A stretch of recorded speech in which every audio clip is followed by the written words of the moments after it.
Liberté, égalité, actualité.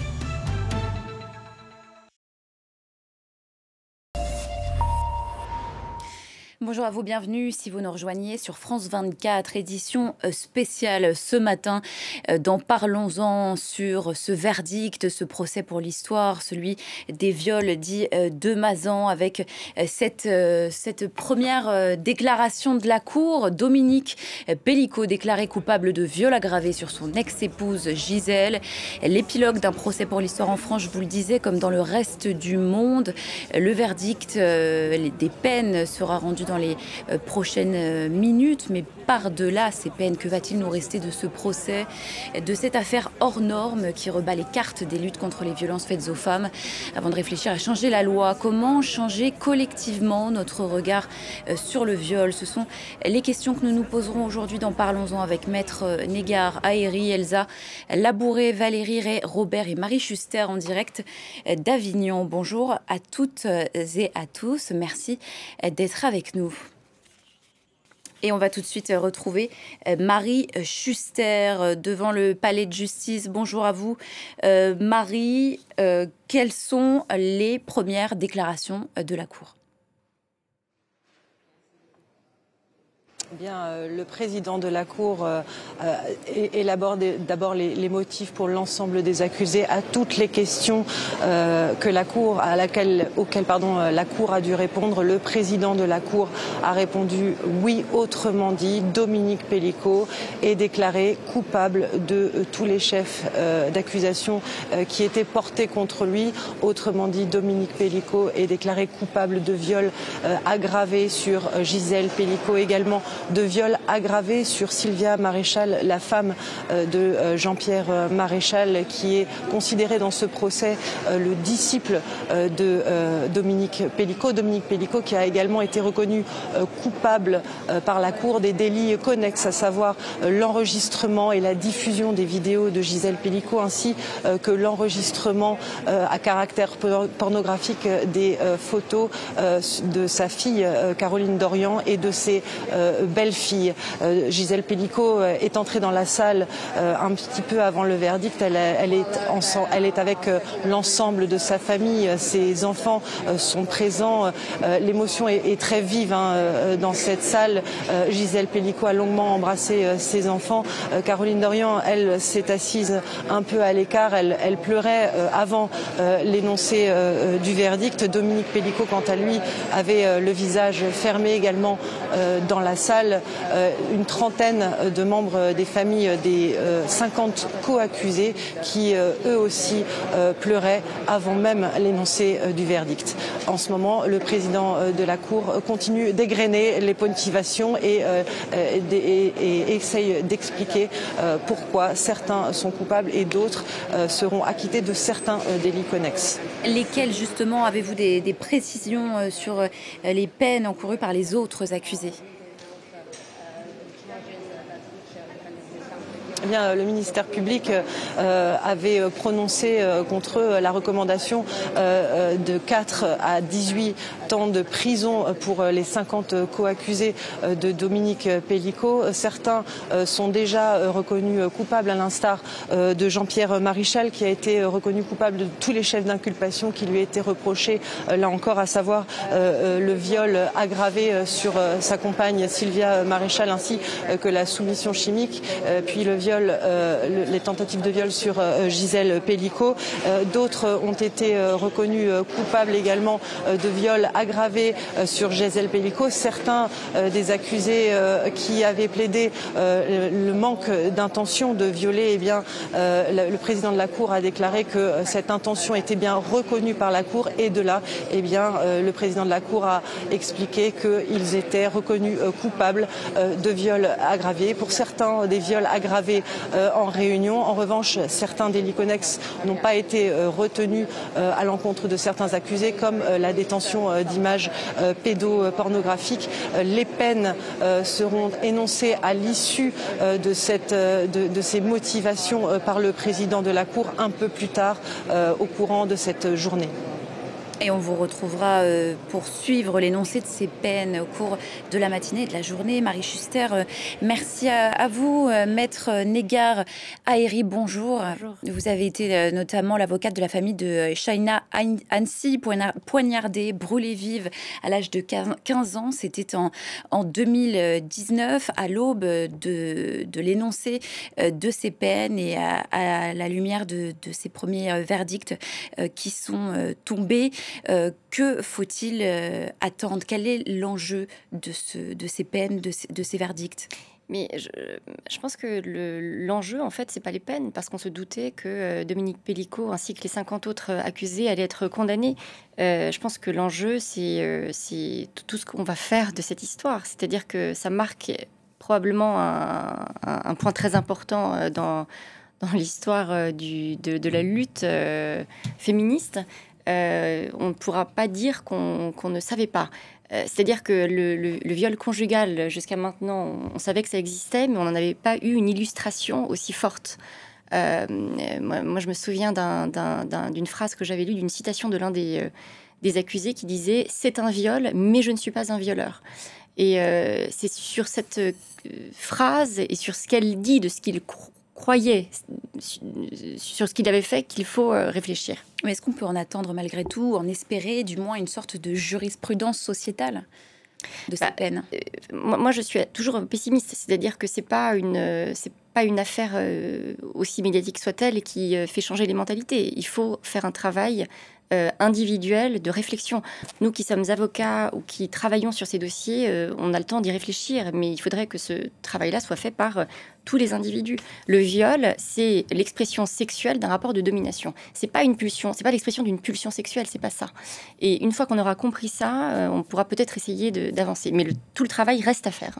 On verra justement quelle solution dans la prochaine partie de cette discussion. Elsa Labouré, bonjour, porte-parole d'Oser le féminisme. Je voudrais citer ces mots conclusifs de l'un des avocats généraux à l'adresse de la Cour. Par votre verdict, vous signifierez qu'il n'y a pas de fatalité à subir pour les femmes et pas de fatalité à agir pour les hommes. À quel point ce verdict et ces peines qui sont sur le point d'être prononcées peuvent-elles aller dans ce sens-là?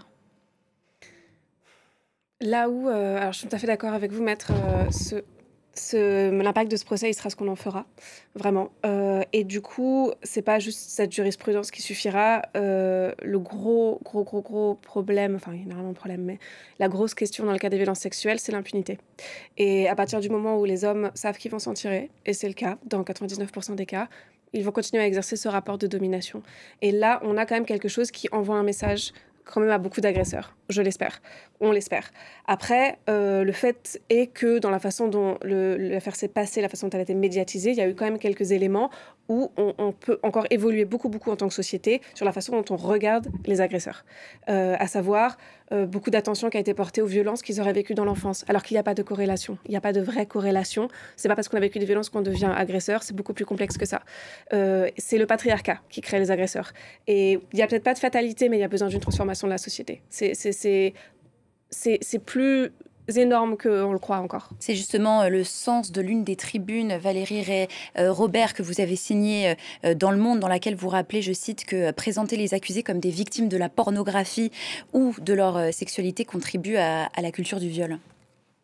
Oui, parce que donc on a eu pour l'ensemble des accusés un défilé d'experts, psychiatres et psychologues qui nous ont sorti les plus belles théories freudiennes du début du XXe siècle, où on nous expliquait que Dominique Pellicot avait le plus grand nombre de paraphilies jamais enregistrées, que tous avaient des paraphilies. Le problème n'est pas d'avoir des paraphilies, le problème est de ne pas respecter le consentement d'une femme et de la violer. Le problème, il est vraiment là. Et ce que vous disiez sur les violences sexuelles, c'est qu'effectivement, beaucoup de ces auteurs encore présumés ont subi des violences dans l'enfance, ou en ont vu, etc. Mais on a oublié une donnée majeure, c'est le genre. Parce que les principales victimes de violences sexuelles dans l'enfance sont les femmes, et elles ne reproduisent pas ces violences à l'âge adulte, au contraire des hommes. Donc, si on veut, ça peut être un facteur explicatif, effectivement, d'avoir vécu des violences sexuelles pour un homme, mais il ne suffit pas si on ne comprend pas que ça se situe dans une société patriarcale qui pousse les hommes à reproduire les violences qu'ils subissent. Et en plus, il y a une particularité dans cette affaire, je rejoins ce que vous dites. C'est pas seulement que Gisèle Pellicot n'avait pas la possibilité de donner son consentement, c'est-à-dire que c'est Monsieur Pellicot qui donnait son consentement pour elle.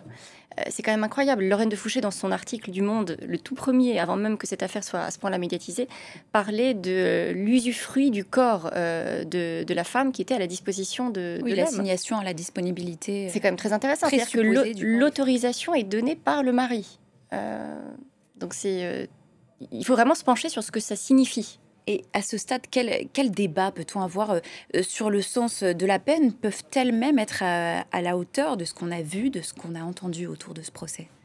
C'est compliqué parce que c'est aussi le caractère exceptionnel de ce procès, du fait de la masse des accusés, qui a probablement fait que ces échelles de peine tombent. On n'a pas, en fait, alors moi je n'ai pas assisté à l'audience, je ne connais pas le dossier, je ne l'ai pas lu, mais on n'a pas au quotidien des peines aussi fortes pour un viol. Alors que là, certains accusés n'ont rencontré, entre guillemets, Gisèle Pellicot qu'une seule fois, et pour autant ont des peines très fortes. Donc moi je me méfie du caractère extraordinaire d'une affaire, parce que ça donne le sentiment que les autres ne le sont pas, et ça porte presque atteinte au combat que les autres femmes mènent dans l'ombre. Donc il ne faut pas que la médiatisation d'une affaire passe pour un crachat au visage des autres femmes. La justice a une responsabilité, celle d'être juste. Au sens de la justesse. Il y a un devoir d'exemplarité, pourrait-on dire, du fait de cette médiatisation qui pourrait pousser d'autres femmes à porter plainte, quand on sait qu'aujourd'hui 94% des plaintes sont classées sans suite, des plaintes pour viol. Oui. Quand on voit comment Gisèle Pellicot a été traitée par les avocats de la défense, par certains experts, alors que les viols sont filmés, on voit le visage des agresseurs, on voit son visage, on voit qu'elle est endormie. Donc vraiment, on est dans le viol, avec tous les guillemets possibles, idéal. Comment voulez-vous que ça pousse des femmes qui ne seront jamais dans cette configuration-là à aller porter plainte? Elles vont très clairement se dire, si Gisèle Pellicot est maltraitée, puis il faut bien rappeler que, comme vous le disiez, il n'y a pas que l'affaire Pellicot. Dans la même semaine, on a vu l'affaire Adèle Haenel, la semaine dernière, qui a été extraordinairement maltraitée par la défense. Pour autant, on en a beaucoup moins parlé. Donc non, ça incite pas du tout les femmes. Au contraire, ça envoie des signes extrêmement négatifs aux femmes qui se disent « Je vois qu'il y a des procédures bâillons pour certaines victimes. Je vois que Gisèle Pellicot est maltraitée alors qu'elle a tous les signes d'une victime, puisque les viols, encore une fois, ont été filmés. » Donc non, la justice n'a pas du tout été exemplaire. Et puis, il faut quand même rappeler que Dominique Pellicot a 73 ans. Il a une carrière entière de criminel derrière lui. Il va encore être jugé pour un meurtre, tentative de viol, etc. Il a commis de multiples crimes et délits. Donc, c'est pas du tout une victoire. Il a eu le temps, il a vécu dans l'impunité pendant de très, très, très nombreuses années quand même. En tout cas, il faudra voir quelles seront les peines prononcées. À ce stade, tous les accusés ont été reconnus coupables de viol. La peine moyenne prononcée en France pour viol en 2022, c'est 11 ans. C'est une échelle qui permet de dire si c'est sévère ou pas. Oui, mais c'est très compliqué de parler in abstracto parce que tous les viols ne se ressemblent pas. Alors, je reviens sur la phrase que un avocat d'accusé avait dite sur il y a viol et viol. On lui avait fait, je pense, un procès un peu sévère, juste pour reprendre ce qu'il dit. Effectivement, dans l'imaginaire collectif, le viol est quelque chose d'une violence frontale. Sauf que ce qu'on remarque dans les prétoires, c'est que la majorité des viols n'ont pas ces caractéristiques-là. La majorité des viols sont des viols qui sont commis dans l'intimité d'une relation préétablie, donc dans des relations de couple, très souvent. Et donc, cette violence est latérale. C'est-à-dire que c'est une violence qui est sournoise, c'est une violence qui met des années à s'établir, et on a, par erreur, le sentiment que ces viols-là n'en sont pas. Donc, je comprends d'une certaine manière ce que l'avocat de l'accusé disait. Il y a des viols qui sont différents du point de vue de la violence. Et ça ne veut pas dire, c'est pas parce qu'on ne voit pas la violence qu'elle n'est pas grave. Hein, c'est pas ce que je veux dire. En revanche, la conclusion qu'il en avait tirée était fausse. Tout ça constitue le viol. Et c'est là-dessus, je pense que c'est la seule chose qu'on devrait pouvoir tirer de ce procès et qui devrait pouvoir nous faire réfléchir. La question que l'on peut se poser maintenant, c'est que va devenir Gisèle Pelicot au terme de ce procès? On peut imaginer qu'elle tenait le coup ces dernières semaines, au cours de ces 3 mois et demi de violence et aussi de soutien de la part des femmes du monde entier. Mais maintenant que le procès est terminé, est-ce qu'elle va s'écrouler? C'est aussi la question qu'on va se poser. Ça va être très compliqué. Elle tenait grâce au soutien, grâce à la tension. Et c'est vrai qu'après un procès, c'est comme après des périodes très très dures. En fait, la tension tombe. Et c'est à ce moment-là qu'on est en effet le plus vulnérable, parce qu'on prend conscience de tout ce qui s'est passé. Je pense qu'elle va être portée, soutenue, invitée à droite à gauche. Mais j'ai quand même une pensée aussi pour sa famille, parce qu'on s'est réapproprié son histoire du fait de la médiatisation. Mais c'est vrai que c'est une famille complètement détruite. C'est-à-dire ce à quoi va être affrontée cette famille, c'est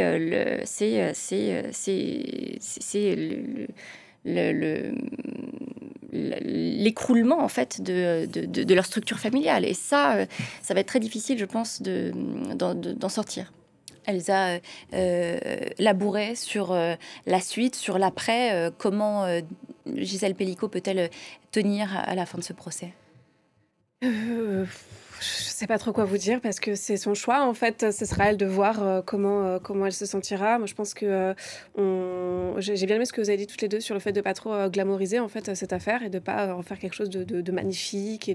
Et on parle beaucoup de Gisèle Pelicot comme une personne extrêmement inspirante et forte, etc. Et oui, tout ça est vrai, mais faisons attention à pas trop la mettre sur un piédestal. Déjà parce que les choix qu'elle a fait, toutes les victimes ne sont pas obligées de les faire, même si elle avait pas refusé le huis clos, mais s'il n'avait pas refusé le huis clos, si elle n'avait pas choisi de rendre les choses publiques, il y aurait pas de... Enfin, elle ne doit rien à la société.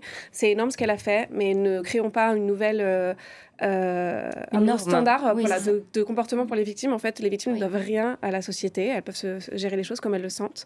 Et il n'y a jamais de victime parfaite. Et effectivement, il y a un peu un côté modèle. Puis le fait que toutes ces images, en fait, fait que peu de gens ont pu douter de sa parole, alors que dans la majeure partie des cas de violences faites aux femmes, on commence par douter d'elle, on commence par dire qu'elle mente, pour aucun autre crime, aucun autre délit, on se comporte comme ça, en fait. On commence par douter de la parole des femmes. On considère, en fait, que le viol, c'est quelque chose qui arrive aux femmes dans cette société. C'est comme ça, parce qu'on est une femme avec un corps et que ça va nous arriver et que de toute façon, quand même, c'est ton mari, etc. C'est normal que vous ayez des relations, quoi. Bon, donc il y a quelque chose qui est très unique, mais du coup, je pense qu'il faut qu'on fasse attention à la façon dont on la regarde et qu'on la laisse peut-être en paix si elle en a besoin, essayer de se reconstruire et qu'on n'oublie pas aussi les autres victimes en fait de cette affaire, et notamment Caroline Darian qui, elle, doit ressentir énormément de frustration puisqu'elle n'a pas obtenu la justice qu'elle espérait et à la hauteur de sa mère. Valérie Rey-Robert, vous confirmez qu'il n'y a pas de victime idéale et qu'il ne faut pas justement ériger non plus les victimes sur un piédestal qu'elles n'ont pas demandé en fait. Le problème, c'est qu'à héroïser Gisèle Pelicot, comme ça a été fait ces derniers mois, déjà, on lui fait porter un costume qui est très lourd pour elle. Je pense qu'elle a déjà de multiples traumas à gérer. Moi, je ne sais pas si l'attitude qu'elle adopte, c'est pas parce qu'elle est, par exemple, complètement dissociée. Il faut quand même rappeler qu'on peut être dissocié après de tels traumatismes. C'est important de le rappeler. Et forcément, ça impose des injonctions à d'autres victimes. On a vu les réactions... sur les réseaux sociaux d'une partie de la droite et de l'extrême droite quand Adèle Haenel a dit à la barre face à Rougia ferme ta gueule, où elle a été comparée justement à Gisèle Pelicot. On lui a dit qu'elle n'avait pas la dignité nécessaire, etc. Donc très rapidement, en fait, oui, et bien sûr, c'est évidemment pas s'attaquer à Gisèle Pelicot que de dire ça, c'est à ceux qui l'utilisent, qui l'instrumentalisent, mais comme vous le disiez, il n'y a pas de bonne façon d'être une victime, on est une victime, point barre, et qu'on hurle, qu'on réclame vengeance, qu'on soit calme, qu'on soit... c'est OK, en fait. C'est vraiment important de le rappeler. Et il n'y a encore une fois pas d'injonction. On fait porter en ce moment beaucoup de poids sur le fait que les victimes devraient porter plainte. Moi, ce que je constate, c'est que dans la grande majorité des cas, l'entourage est au courant, il y avait des signes, etc. Et pourquoi on ne demande pas aussi à l'entourage, aux gens qui savent de parler? Pourquoi c'est toujours à la victime qui a encore, en plus, cette charge de devoir parler et de dire? Mais c'est toutes les victimes qui se reconnaissent ce matin et qui sont finalement elles aussi dans l'attente d'une exemplarité de la part de ce procès. Je suis victime et je ne me reconnais pas dans ce... Non, j'attends pas une exemplarité. Elle peut pas avoir lieu, en fait. C'est impossible, en fait, d'être à la hauteur? C'est un changement plus profond, plus systémique que... Déjà, il faut quand même se rendre compte que quand... moi, je vois pas ça comme une victoire, parce que quand il y a une condamnation, ça veut dire qu'il y a eu un crime. Et en l'occurrence, quel crime? Donc déjà, ça veut dire que la société a globalement échoué à protéger des femmes, des enfants de violeurs. Donc déjà, c'est pas du tout un succès. Comme je vous le disais, Dominique Pellicot a 73 ans. Il a commis une multitude de crimes et de délits. Donc avec en plus plein de signes, dans le simple cas de Gisèle, qu'aucun médecin ne soit davantage interrogé sur comment il a pu se prescrire autant de médicaments, qu'aucun médecin ait détecté dans l'attitude de Gisèle Pellicot que peut-être il y avait des analyses à faire. Ça reste un mystère pour moi. Et puis ensuite, moi, je suis pas pour la prison parce que je considère qu'elle sert à rien, qu'elle produit de la réitération, qu'elle produit de la récidive. Donc, est-ce que je vais me réjouir que des gens prennent 10 ans de prison et ils reconnaissent pas, la plupart reconnaissent pas leurs crimes, ils reconnaissent pas ce qu'ils ont fait et ils l'apprendront pas davantage à prison où il n'y a pas de suivi, il y a rien du tout. On peut s'interroger sur le sens de la peine. Voilà. Et le sens de la peine en prison, je n'y crois pas. Donc non, je vais pas me réjouir. En plus, il y a eu un très bon article dans Libération hier qui disait que l'administration pénitentiaire est bien embêtée face à ces détenus parce qu'ils vont recevoir peut-être 50 détenus. Où est-ce qu'ils vont les mettre? Est-ce qu'ils vont les mettre à proximité de leur famille pour maintenir un peu le lien familial, pour que ces gens ne ressortent pas complètement cassés? Ça pose de multiples questions. Donc non, c'est... Et le sens de la peine, donc, elle vient de tomber pour Dominique Pellicot. C'est donc 20 ans de réclusion criminelle, mais finalement... Non, mais il n'y avait pas d'enjeu. Enfin, moi, je pas pense qu'on d'enjeu était autour de ces très peines. nombreux à s'en douter. Mais je revenais sur ce que vous avez dit. Vous voyez, on est en train de commenter sur cette affaire-là, dont on dit qu'elle est emblématique. Et c'est vrai, elle a quand même quelque chose d'extraordinaire. Et dans nos commentaires, dans les commentaires qu'on entend, on parle du caractère digne de Gisèle Pellicot.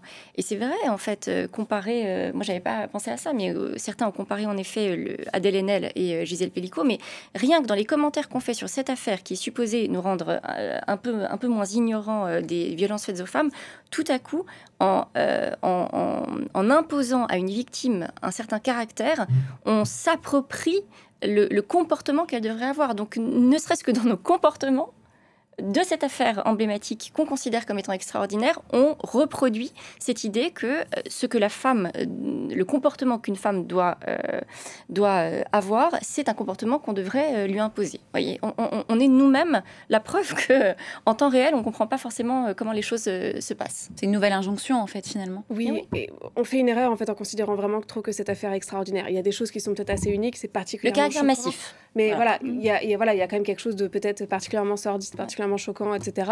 Mais déjà, c'est quelque chose qui, je suis sûre, est la partie émergée de l'iceberg, et c'est ce genre de choses qui arrivent beaucoup plus qu'on ne le croit.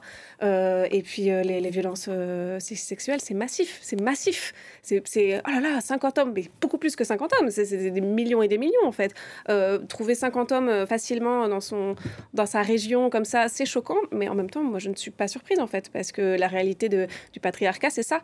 Et il y a pas mal de dangers, en fait, des alertes qu'on devrait avoir sur la façon dont cette affaire va conditionner notre façon de penser les violences, et notamment une espèce de nouveaux critères de violence des hommes aussi. Donc on peut déjà, j'en suis sûre, entendre des hommes dire « écoute, au moins je suis pas Dominique Pellicot ». Donc maintenant, la barre, elle est là, en fait. Elle est sous terre de l'homme qui se comporte bien parce qu'on sait que les hommes sont capables de ça aussi, quoi. Et vous parliez d'exemplarité de la justice. Moi, je pense pas que la justice doive être exemplaire. C'est pas son rôle. La justice doit être juste. C'est-à-dire qu'une peine ne doit être ni répressive, ni particulièrement clémente, elle doit être juste. Et donc, mais elle se base sur le code pénal, et le code pénal... Mais le code pénal donne une échelle, une fenêtre. Une peine va jusqu'à un certain quantum. Donc ensuite, on adapte la peine à l'individu qui est face à soi, aux faits, à sa dangerosité.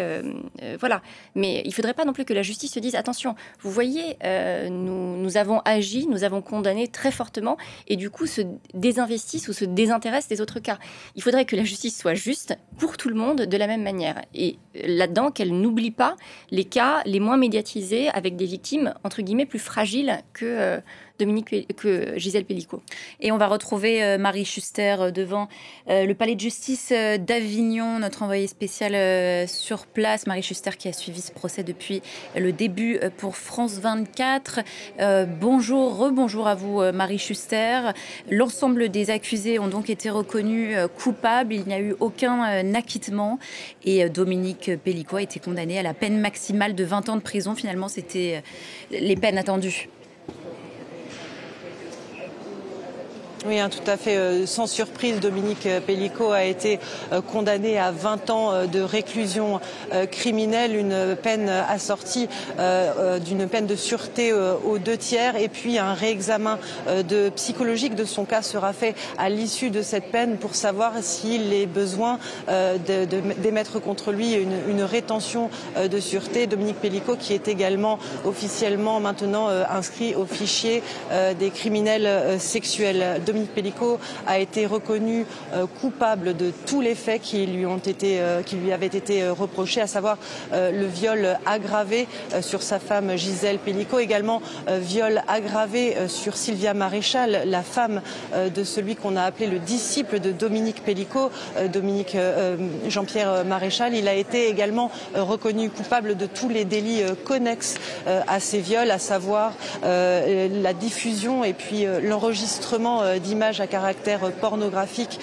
de Gisèle Pelicot ainsi que d'images de sa fille Caroline Dorian et également de ses belles-filles. Dans la salle, on sentait une certaine tension, une très vive émotion avant même l'énoncé du verdict. Gisèle Pelicot a longuement embrassé ses enfants, ses 3 enfants réunis autour d'elle dans la salle.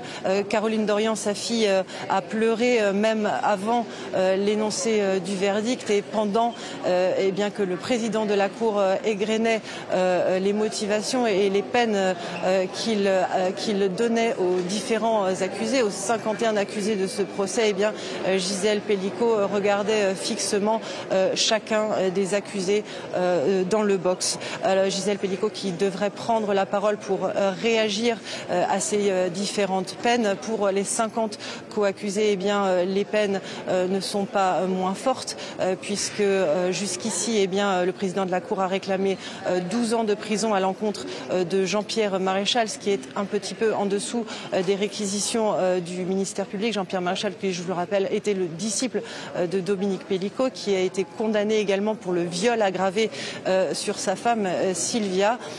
Et puis pour d'autres co-accusés, la peine est tout aussi forte puisqu'ils ont quasiment tous été reconnus de viol aggravé sur Gisèle Pelicot. La Cour n'a retenu aucune circonstance atténuante. Cette fameuse circonstance d'altération du discernement, la Cour ne l'a retenue pour personne, sauf un accusé qui avait été expertisé comme schizophrène, ce qui lui permettra de bénéficier d'une réduction de peine. Ce sont donc des peines très fortes qui sont infligées en ce moment par le président de cette cour criminelle du Vaucluse.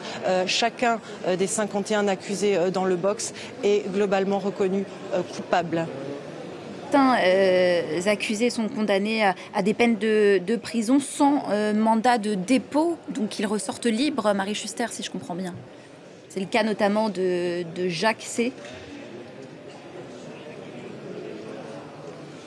Alors pour le moment, c'est une information qui reste à prendre avec des pincettes. C'est vrai que ces mandats de dépôt étaient très redoutés par ces co-accusés, des mandats de dépôt qui permettent l'incarcération immédiate de ces accusés qui ont été donc reconnus coupables de viol aggravé sur Gisèle Pelicot, avec ces circonstances aggravantes de viol en réunion et pour beaucoup également de soumission chimique, des mandats de dépôt donc qui devrait être prononcé par le président de la Cour pour ces co-accusés et donc ces co-accusés qui devraient être incarcérés, amenés par les policiers présents dans la salle au sein des geôles du tribunal à l'issue de ce verdict, des co-accusés qui pourront parler avec leurs conseils, leurs avocats avant d'être dispatchés dans les différentes prisons de la région. Marie Schuster, vous restez avec nous. Alors pour mesurer les répercussions de ce procès exceptionnel des viols de Mazan, il faudra voir bien sûr, hein, au-delà des peines, on l'a dit depuis le début de cette émission, et avant de réfléchir à changer la loi, à comment changer la société. Fin septembre, un sondage IFOP révélait que pour 72% des Français, l'affaire Mazan est révélatrice de la banalisation des violences sexuelles dans notre société. À quel point ce procès peut-il changer le regard sur le viol ? C'est difficile parce que notre travail en tant que féministe, c'est d'essayer d'utiliser ce procès qui est donc extrêmement médiatisé pour montrer combien les violences sexuelles sont banales. Et comme les faits sont extraordinaires au sens strict du terme, avec... il n'a pas été inculpé pour acte de torture et de barbarie, mais ça aurait pu en faire partie. Le côté massif, le nombre d'accusés. Les Français, les Françaises qui ne sont pas spécialistes de ces questions ont extraordinairement du mal à comprendre, et je le comprends, que en fait, c'est quelque chose de parfaitement banal. On est sur du viol conjugal, en fait. Alors oui, il y a beaucoup d'accusés. Oui, Dominique Pellicot est un criminel particulier, mais pour autant, ça reste banal. Donc on a ce travail à faire qui est compliqué. Il oblitère un peu toutes les autres affaires. Par exemple, hier, Judith Godrèche a été reçue dans une commission à l'Assemblée nationale pour parler des violences sexuelles dans le cinéma. On en parle très peu, hein, puisque l'affaire Pellicot occupe tout le terrain médiatique. Et on craint aussi, hein, comme vous le disiez, que maintenant, l'étalon, ce soit Dominique Pellicot. Et effectivement, très peu de violeurs sont Dominique Pellicot. Personne n'est Dominique Pellicot. Donc on va avoir encore... Mais il y a les autres accusés qui sont Monsieur Tout-le-Monde.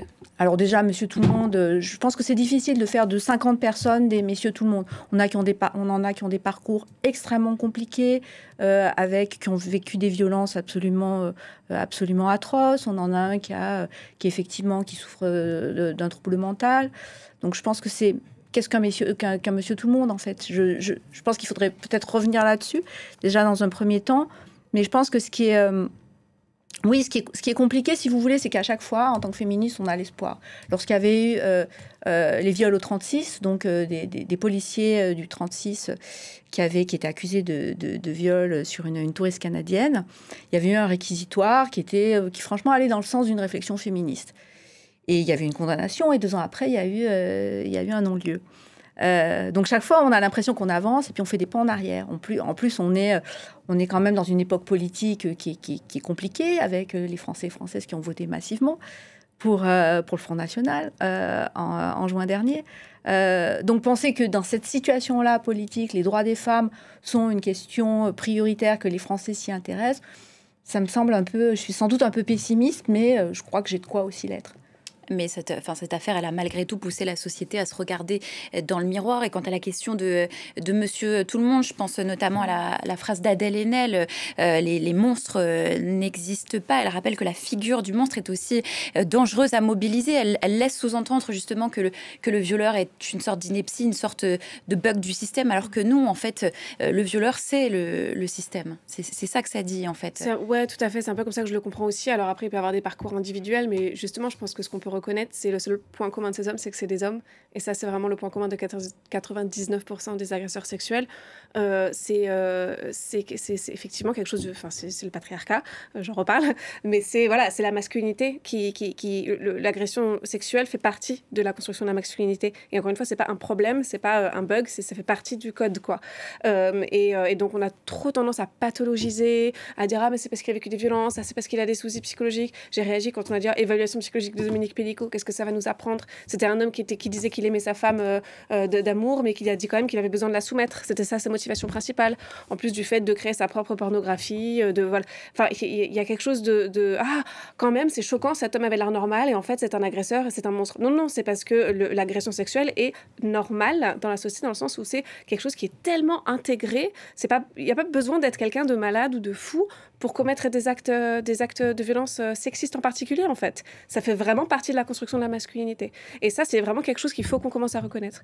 Donc oui, cette affaire est assez extraordinaire à pas mal d'aspects, et il y a plein de trucs qui, je pense, font qu'on ne se reconnaît pas dedans, qu'il y a beaucoup d'hommes qui se sont détachés aussi. Ça, c'est un truc qu'on a énormément entendu.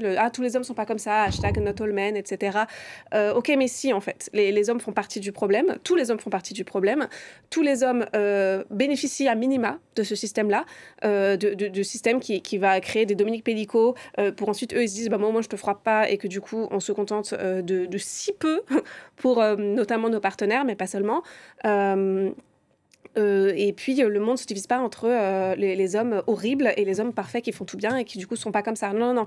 C'est une continuité, en fait. C'est un spectre de violence plus ou moins poussée. Alors, je ne veux pas créer d'échelle. Une violence, c'est une violence. Hein, mais c'est comme on disait sur viol et viol. Alors, il y en a plein de différents, mais ça reste des violences. Voilà, ça reste un système de domination, en fait. Et tous les hommes y participent. Et ça, vraiment, il faut qu'on commence à le considérer pour de vrai. Oui, c'était en ce sens que je disais un peu plus tôt que n'importe quelle victime, même j'ai envie de dire n'importe quelle femme peut en tout cas se projeter dans cette possibilité de la violence. Et c'est ce qu'a souligné aussi ce procès et cette affaire qui, même si elle est hors norme, montre à quel point toutes les femmes peuvent être victimes de cette soumission chimique. Par exemple, on en parlait très peu avant ce procès-là des viols de Mazan. Je pense que ça a été à mon avis une erreur de faire de ce procès le procès de la soumission chimique. Alors il est évidemment important d'en parler, de former les professionnels à reconnaître les signes pour ensuite déclencher des analyses plus poussées, etc. Mais ce procès, avant tout le procès du viol conjugal, il faut vraiment rappeler ça. Dominique Pellicot a violé et fait violer sa femme, en fait. C'est vraiment ça qui est important à noter. Et les tranquillisants n'existent pas depuis 2 ans. Hein. On a interdit le GHB il y a déjà 30 ans, enfin, en tant que médicament légal, parce que justement, il y avait trop de cas comme ça.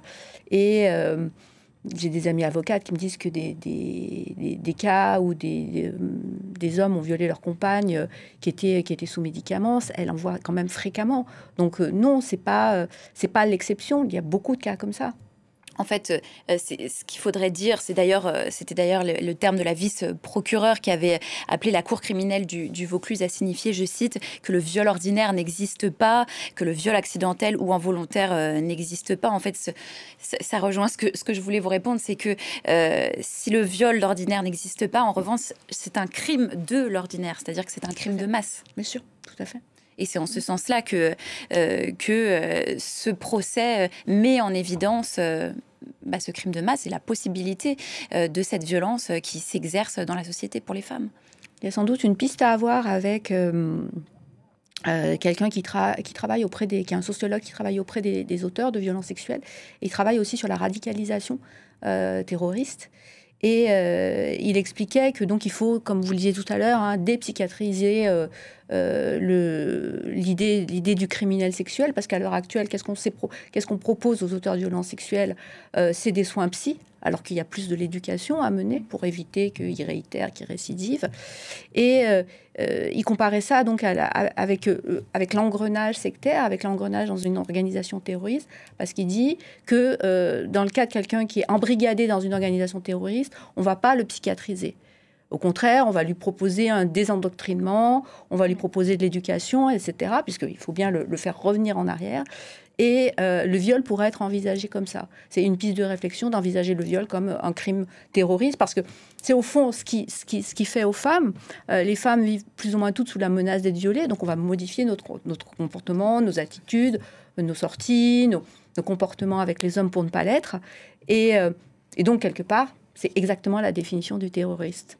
Être terrorisé par certains hommes et ça bénéficie à l'ensemble des hommes. On pourrait aussi traduire, en tout cas, dans les termes, aujourd'hui, dans les termes médiatiques, les mots qui sont utilisés, c'est surtout le mot de culture du viol qui a été largement démocratisé aussi à l'occasion de ce procès. C'est vrai qu'avant, on l'entendait dans la bouche des féministes quasiment uniquement. Aujourd'hui, beaucoup de femmes parle très facilement de culture de viol. C'était pas le cas avant l'affaire Pellicot. Il y a eu une pédagogie féministe à la faveur de... Oui, il faut qu'on s'accorde ça, parce que quand même, on a bien travaillé. Faut voir quand même un peu de positif. Oh, disons qu'aujourd'hui, c'est compliqué, c'est compliqué d'en voir. C'est très dur, mais oui, ça s'est démocratisé. Après, j'ai toujours un peu de crainte. C'est comme le terme féminicide. Le terme féminicide, c'est beaucoup démocratisé, mais il s'est dépolitisé. C'est que c'est devenu un meurtre d'une femme par son conjoint et son ex-conjoint, alors que non, c'est un meurtre à cause du genre. C'est un meurtre sexiste, si on veut dire, ou un assassinat sexiste. Et la culture du viol, c'est important de comprendre que donc la culture du viol sont l'ensemble des idées reçues sur les violences sexuelles, les criminels et les victimes.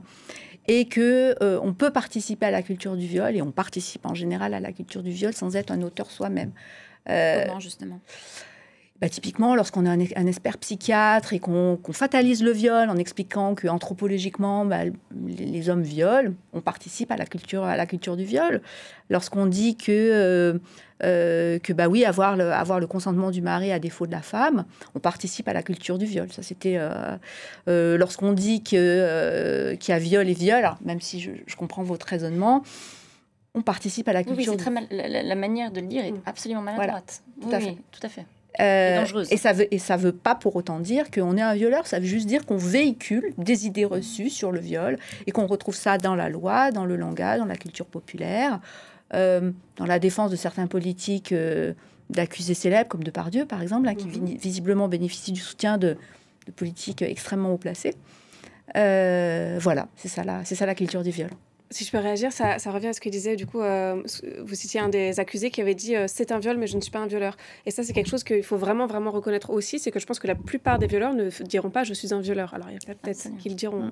Mais il y a eu des études qui l'ont montré. Si on demande à des hommes est-ce que vous avez déjà violé, ils diront non, pas moi. Moi, non, jamais. Mais si on dit est-ce que vous avez déjà poussé jusqu'à ce qu'elle cède, outrepasser l'accord, le consentement, le désir, vous avez dit cool, elle a beaucoup bu, ça va être facile. Est-ce que vous avez insisté en lui payant un verre, etc. Est-ce que plein de situations, la plupart vont dire oui. Beaucoup vont dire oui. Mais juste... Et c'est parce que ça fait partie de la culture. Et c'est plus... Parce qu'on on parle de culture du viol, comme vous l'avez dit, c'est dépolitisé parce que c'est détaché de contexte plus général de la culture patriarcale et de la culture misogyne, en fait. Et du coup, le viol en fait partie puisque c'est une des armes de l'oppression des femmes. Et du coup, c'est l'idée que, en fait, le comportement de violeur est extrêmement normalisé. Mais c'est encore un mot dont les gens ont peur. Je pense, et les hommes ne veulent surtout pas s'identifier en tant que violeur. Ah non, moi je suis pas venue pour violer, je suis pas un violeur. Oui, mais ce que tu as fait là est matériellement en fait. Mais c'est justement l'un des acquis aussi de ce procès, c'est qu'il nous a obligés à regarder la masculinité en face, c'est-à-dire de déconstruire cette image de l'homme violent comme étant l'autre. C'est ça que voulait dire aussi Anne Delenel quand elle disait les monstres n'existent pas. Mais justement, c'est une phrase qui est très intéressante et je pense qu'on a probablement un devoir aussi d'utiliser les bons termes. Cette phrase, c'est un viol, mais je ne suis pas un violeur. D'abord, j'aimerais bien savoir, je serais curieuse de savoir ce que dit aujourd'hui, c'est-à-dire à la fin du procès, l'individu, l'accusé qui a dit cette phrase probablement assez rapidement au tout début du procès, pour savoir si lui-même a changé. Mais c'est intéressant. En fait, on a probablement tous tort aussi de dire c'est un viol, mais il est un violeur. En fait, il faudrait que nous-mêmes on dise c'est une personne qui a commis un viol.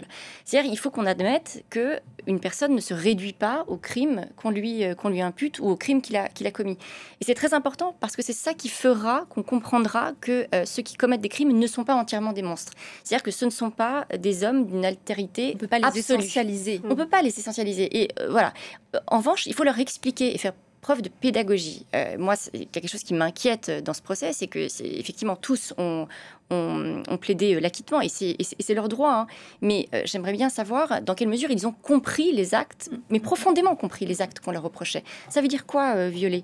Ça veut dire considérer que la personne qui est en face de vous est un objet dans le sens où elle n'a pas la possibilité, comme n'importe quel sujet, de dire, de parler pour elle, de décider pour elle. Qu'est-ce que c'est un viol ? C'est une manière de dénaturer l'autre, de le disqualifier, d'en faire un sous-être, en fait. C'est ça que ça veut dire. De l'annihiler. Alors, il y a plein de termes, mais il faut vraiment essayer de prendre conscience de ce que ça veut dire. C'est-à-dire que vous prenez quelqu'un, vous ne faites pas attention à ce qu'il dit, ou vous l'entendez, mais vous n'accordez pas de l'importance à cette parole, et vous y allez comme si cette personne était un pantin. C'est ça que ça veut dire. Ça nous amène à la dernière partie de cette discussion, c'est que est-ce que ce changement de société, ce changement de regard sur le viol, il ne doit pas forcément passer par une réforme du code pénal, par un changement de la loi, puisque voilà, on le sait, et ce procès le révèle, notre système judiciaire n'a pas été à la hauteur. Je ne suis pas sûre que ce soit le système judiciaire. Hein. Encore une fois, Mais c'est les gens qui l'appliquent. C'est dans le regard de ceux qui Mais est-ce qu'il faut entendent, qui inscrire recueillent. la notion de consentement dans la loi? Moi, je pense que c'est un sujet qui peut-être satisfera certaines personnes dans l'immédiat, mais encore une fois, qui ne résoudra pas le problème sur le long terme. Alors, le danger, c'est qu'on a depuis plusieurs années un gouvernement qui veut pas mettre sur la table l'argent nécessaire pour lutter contre les violences sexistes et sexuelles. On leur a demandé de multiples fois, les sommes ont été, on sait exactement les sommes qu'il faudrait allouer, elles ne sont pas allouées. La crainte, si on change la loi, c'est que le gouvernement qui décide, qui fait changer la loi, s'en serve en fait comme un symbole pour dire, écoutez, on a fait ça, donc on ne fait plus rien derrière. Ça, c'est déjà un très très grand danger. La seconde chose, c'est que moi, je serais assez partisane, si on change la loi, de la changer en profondeur. Au Canada, depuis les années 80, le terme de viol n'apparaît plus dans la loi. On parle uniquement d'agression sexuelle parce qu'on estime que le critère de pénétration est vraiment issu d'une histoire patriarcale où ce qui comptait, en fait, c'était pas qu'une femme subisse des agressions sexuelles, c'était que la propriété de son mari, que la lignée patriarcale ne soit plus respectée en quelque sorte. Et donc maintenant, on essaie de caser dans le viol plein d'actes qui relèvent pas de la pénétration, par exemple un cunnilingus, parce qu'on se dit, oui, quand même, un cunnilingus forcé, c'est assez grave, donc on va essayer d'en faire un viol. Donc on aboutit à des aberrations dans les procès où on a vu les accusés de Mazan dire, ah oui, j'ai fait un cunnilingus, mais j'ai pas fait ça ou ça, parce qu'ils essayaient de se dédouaner de l'accusation de viol. Donc je pense qu'il faudrait repenser la loi en profondeur, mais encore une fois, je pense que ce qui est important, c'est que la justice et l'ensemble des acteurs de la justice se rendent compte qu'ils ont des biais sexistes, des biais homophobes, des biais racistes, au lieu de systématiquement tout mettre sur le dos du manque de moyens, et de travailler sur leurs biais. Et c'est pas la loi qui permettra de changer les choses. La loi peut être la meilleure au monde si les gens qui l'appliquent continuent à penser, comme certaines études l'ont montré, des études ont montré que des professionnels de la justice considèrent qu'une pénétration digitale, c'est quand même un viol beaucoup moins grave qu'une pénétration par un pénis. Donc, tant que ces gens-là continueront à penser, la loi peut être la meilleure du monde, on continuera à avoir une justice qui ne passe pas, qui ne s'applique pas, des classements sans suite, des non-lieux, etc. Il nous reste 1 minute, ça sera le mot de la fin. Si vous aviez chacune un pouvoir illimité, quelles seraient les priorités? Que faudrait-il faire? Un travail sur soi. C'est très compliqué, je ne sais pas comment on fait. Lire des livres, s'interroger profondément sur le rapport à l'autre. Voilà. En tout cas, rien qui passe forcément par des modifications du code pénal. Elsa Labouré? Une élimination, comme vous l'avez dit, des biais qu'on peut voir, et ça c'est effectivement très très présent par la formation des acteurs du système judiciaire, policiers, etc. Mais aussi de la sanction et une énorme réforme de l'expertise psychiatrique, parce que vous en avez un peu parlé, et je pense que ça c'est un énorme sujet aussi qui est très très peu connu en France, il faut qu'on s'y attaque. Valérie Rey-Robert, vous aurez le mot de la fin. 5 milliards sur la table, si vous me les donnez, de l'éducation encore et encore, des cours à l'éducation affective et sexuelle, beaucoup plus que 3 par an. Et même si c'est le sujet auquel je comprends qu'on ne veuille pas s'intéresser, qu'est-ce qu'on fait des auteurs d'agressions sexuelles? Si on se mettait à tous les condamner, il faudrait créer des prisons à peu près partout. Ça ne va pas être possible. Donc, des maisons pour faire du soin, pour faire de l'éducation, pour faire du suivi, parce qu'on sait que la réitération en termes de violence, elle survient souvent. Donc, vraiment, les suivre, les éduquer. Qu'est-ce qu'on va faire, par exemple, des condamnés de Mazan, ils ne vont pas être suivis, on le sait. Merci à toutes les trois. Je termine cette discussion avec ces derniers mots de Gisèle Pelicot à la barre. Il est temps que l'on change de regard sur le viol. C'était ses derniers mots le 19 novembre dernier. On verra à quel point elle sera entendue. Merci à vous. C'est la fin de ce Parlons-en.